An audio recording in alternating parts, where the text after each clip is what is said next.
Hey everybody, I'm currently about 4 miles away from downtown Los Angeles, and things seem pretty calm right now, which probably means that Donald Trump is currently sending Navy SEALs this way. I don't know, because that's where we're at right now. All over the country, on one side there's law enforcement and ICE and the military and the White House, and then on the other side there's people. People like Javiera Montero, a Chilean mother who was visiting New York City with her 12-year-old daughter. She got caught up in some police action, and her daughter got knocked down, and Javiera did what I think most of us would do in that situation. She found a nearby officer to try to get help. She was then promptly arrested, detained for 8 hours, and her daughter was left stranded in New York City. Hey, are we great again yet? I'm on the trip. Por favor, me está pidiendo mucho.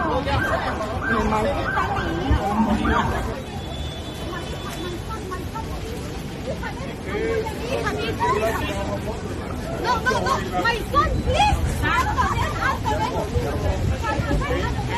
I like to think I'm a pretty zen guy, but I really don't know how you can watch that clip and feel anything other than just like a visceral outrage. You know, it's like a mix of anger and powerlessness, I think. It reminds me of when you hear about people who abuse animals. Oh, speaking of, here is Kristi Noem in a clip from a while back in which she talks about how, you know, the president can't just send in the National Guard against the state's wishes because that would go against the Constitution, and they love the Constitution. Let's hear her out. They were encouraging President Biden to activate our National Guard soldiers so that they would stand down. He actually was going to take control of our South Dakota National Guard and actually activate them so that they would not protect America. So recognizing the real threat that was to states' rights and how that would be the first time in history a president would pay a soldier to not fight, to not protect our country, made me show up in Texas the next day to let Governor Abbott know I'm here. South Dakota is with you. We will defend our Constitution. We will defend our rights because the last several years we've seen the Democrats take away our freedom of religion, our freedom of assembly, our freedom of speech. We can't let them take away our states' rights, too, especially our right to protect ourselves. Oh, okay. So I guess only red states have rights. I thought it was like all of them. I knew we send a lot of our tax dollars in California to red states, but I didn't know we were also sending our rights. You know, when I get confused about these things, I always just look up what my favorite constitutional scholar has to say about it. So here's Donald Trump. I promised 4 years ago at the Republican convention, I'm going to restore law and order and in I this have, country. except in Democrat-run cities. Look, we have laws. We have to go by the laws. We can't move in the National Guard. I can call insurrection, but there's no reason to ever do that, even in a Portland case.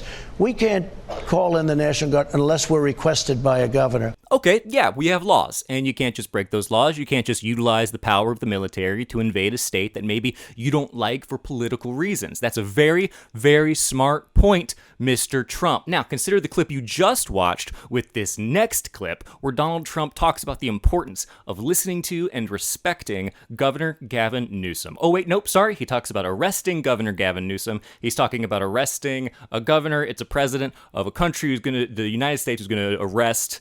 He thinks it'd be great to arrest a governor. So, awesome. Tom Holman to come and arrest him.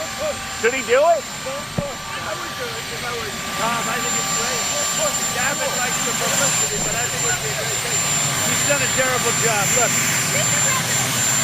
I like Gavin Newsom. He's a nice guy, but he's grossly incompetent. Everybody knows. All you have to do is look at the little railroad he's building. It's about 100 times over budget. We're putting a flagpole over there. Under budget. I always do under budget. What does your intel tell you about these people causing all the problems in LA? Are they people ICE is trying to deport, or are they professional agitators? The people that are causing the problem are professional agitators. They're insurrectionists. They're bad people. They should be in jail. Thank you. Hi, Mr. President. I know you're watching. Could you please not arrest Governor Newsom? First of all, I don't believe he could survive a day in prison. Just look at him. Second of all, authoritarianism aside, you're actually starting to make me like Gavin Newsom, and I consider that a violation of my rights. All right? Now, all of that said, credit where credit is due. So here is the first clip in this video where a politician, it seems, is not actually lying through their teeth and might actually be calling out the liar in the room. He's a stone-cold liar. I respect the presidency. I've tried to have an open hand with him, Tried to work with him. You can't work with Donald Trump. You can only work for him. And I will not. I refuse to work for Donald Trump. Stone cold liar. I do wish when Democrats hurled insults, they would make Trump look less cool, but hey, we'll take what we can get, right? It's better than Schumer. So, Gavin Newsom, because I know you're watching this, I'm going to say something that I hope I never have to say in 2028. I support you, Gavin Newsom. Now, if you feel like you've been drinking from a fire hose because of the constant barrage of BS emanating from the White House, you would be wrong. They don't use fire hoses anymore. They use rubber bullets. Now, here's Bakari Sellers on CNN laying out all the things that are happening all across the country, and it does seem to paint a pretty clear picture. I think that you can't look at what's happening in California in a vacuum.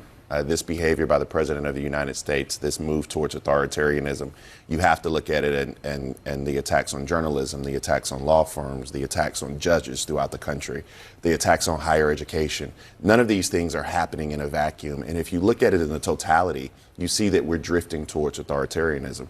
Now, I find it a great bit ironic that there are people who are pro free speech and then have a problem with people who are protesting.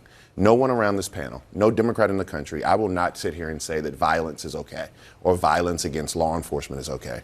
But what's rich is when you have people like Ron Johnson or Senator Mullen come on TV and talk about protecting law enforcement, but didn't say a doggone thing when we were pardoning those individuals on January 6th who assaulted law enforcement officers. So let's have a little balance in this discussion is all I ask. Yeah, Republicans are all about states' rights, unless it's a state they don't like. And they're all about free speech, unless it's speech they don't like. And they're all about their kids getting really great educations, so long as they're not learning things that they don't want them to learn. And they're all about protests, as long as it doesn't inconvenience them, because it's always the people with the least to lose who have the most to say. You ever notice that? It's always the people who've never felt a need to protest who suddenly become real opinionated about how it should all go down. Because let me tell you, I think this goes beyond the immigration raids. I think it goes beyond innocent people getting kidnapped by the state and separated from their kids. It's that too. But I also think people are just fed up. And they're fed up of their communities being invaded by their own government and being turned into some political spectacle. It's all very, very frustrating. And I agree with Bakari Sellers, okay, that violence is bad. But I will say this, and I'm sorry if it's offensive. I don't count Waymos. I don't count them. I don't like them, and I don't count them. And I'll tell you what, if you're siding with the robots over the human beings, you don't get to say you've been red-pilled anymore, conservatives, all right? Or you need to go watch The Matrix again, because I'm pretty sure you're doing it wrong. Speaking of, I'm going to call a Waymo right now, but for just no reason, all right? It's not, I just want to say hi to it. Anyway, I'll see you next time, guys. Good luck.